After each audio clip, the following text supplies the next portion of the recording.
할렐루야. 오늘도 주님께서 새 날을 우리에게 허락하셨습니다. 오늘 이 날을 통해서 하나님의 기뻐하신 뜻을 찾아 행하기를 결단하는 그와 같은 축복의 길을 주의 이름으로 축원드립니다. 오늘 9월 28일 화요일 말씀을 통해서 여러분과 나누고 싶은 말씀은 38장 9절 말씀입니다. 제가 대신하여 읽어드리겠습니다. 내 주 왕이여, 이 사람들이 예언자 예레미야에게 행한 모든 것은 악합니다. 오늘 이 말씀을 통해서 여러분과 나누고 싶은 원포인트는 이것입니다. 하나님 앞에서 옳은 일을 행하십시오. 다시 한번 강조하여 말씀드립니다. 하나님 앞에서 옳은 일을 행하십시오. 여러분, 사람들은요, 지금의 나의 행동이 어떤 결과를 초래할지 매 순간 계산하고 생각하는 존재입니다. 때로는 그와 같은 생각에 끊이지 않아서요, 일어날 결과를 과장하기도 하고 또 예상하는 어떤 좋은 일들을 부풀려 생각하기도 합니다. 또 어떤 경우에는 일어날 일들을 참 일어나지 말았으면 좋겠을 어떤 일들을 너무나 크게 과장해서 생각하는 경향이 있습니다. 그래서 이 모든 경향 때문에 하나님께서 기뻐하시는 뜻을 쫓아 선택하고 결정하고 또 순종하며 사는 것이 생각보다 쉽지 않습니다. 소탐대실이라는 말이 있는데요. 눈앞에 보여지는 작은 이익 때문에 결국 큰 것을 놓치게 된다는 그런 말이죠. 어쩌면 우리의 삶이 이런 소탐대실의 삶이 아닌가 생각이 듭니다. 얄팍한 생각에 당장 보여지는 이익을 쫓아 살다가 결국 큰 것을 놓치게 되는 경우가 얼마나 많은지요. 그런데 오늘 말씀 속에 이 에벳멜렉이라는 사람이 등장하는데요. 이 에벳멜렉은 오늘 말씀에 따르면 에티오피아 출신의 넷이었습니다.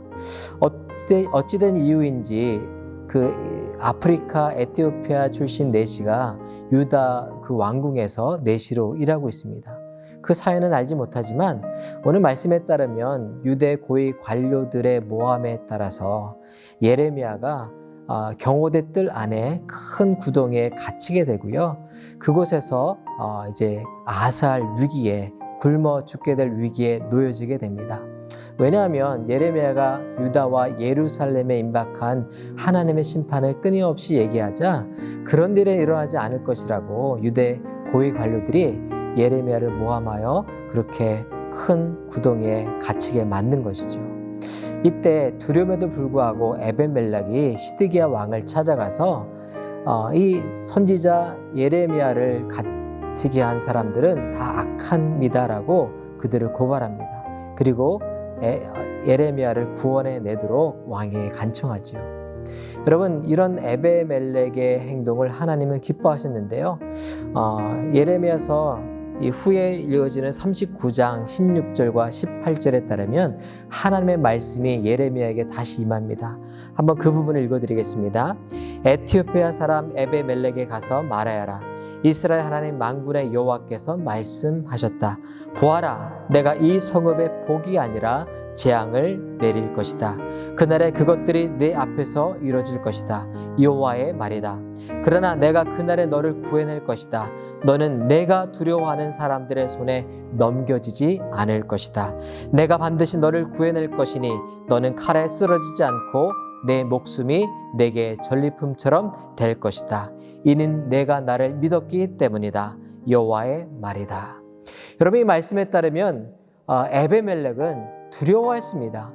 자신의 행동으로 인해서 유대 고위 관료들의 미움을 사게 될 것을 뻔히 알았습니다.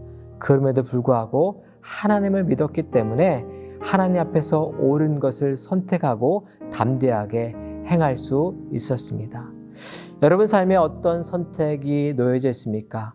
하나님께서 기뻐하시는 것, 그것을 행하는 오늘 하루 또 내일 또 우리의 평생의 날들이 되기를 주의 이름으로 축원드립니다.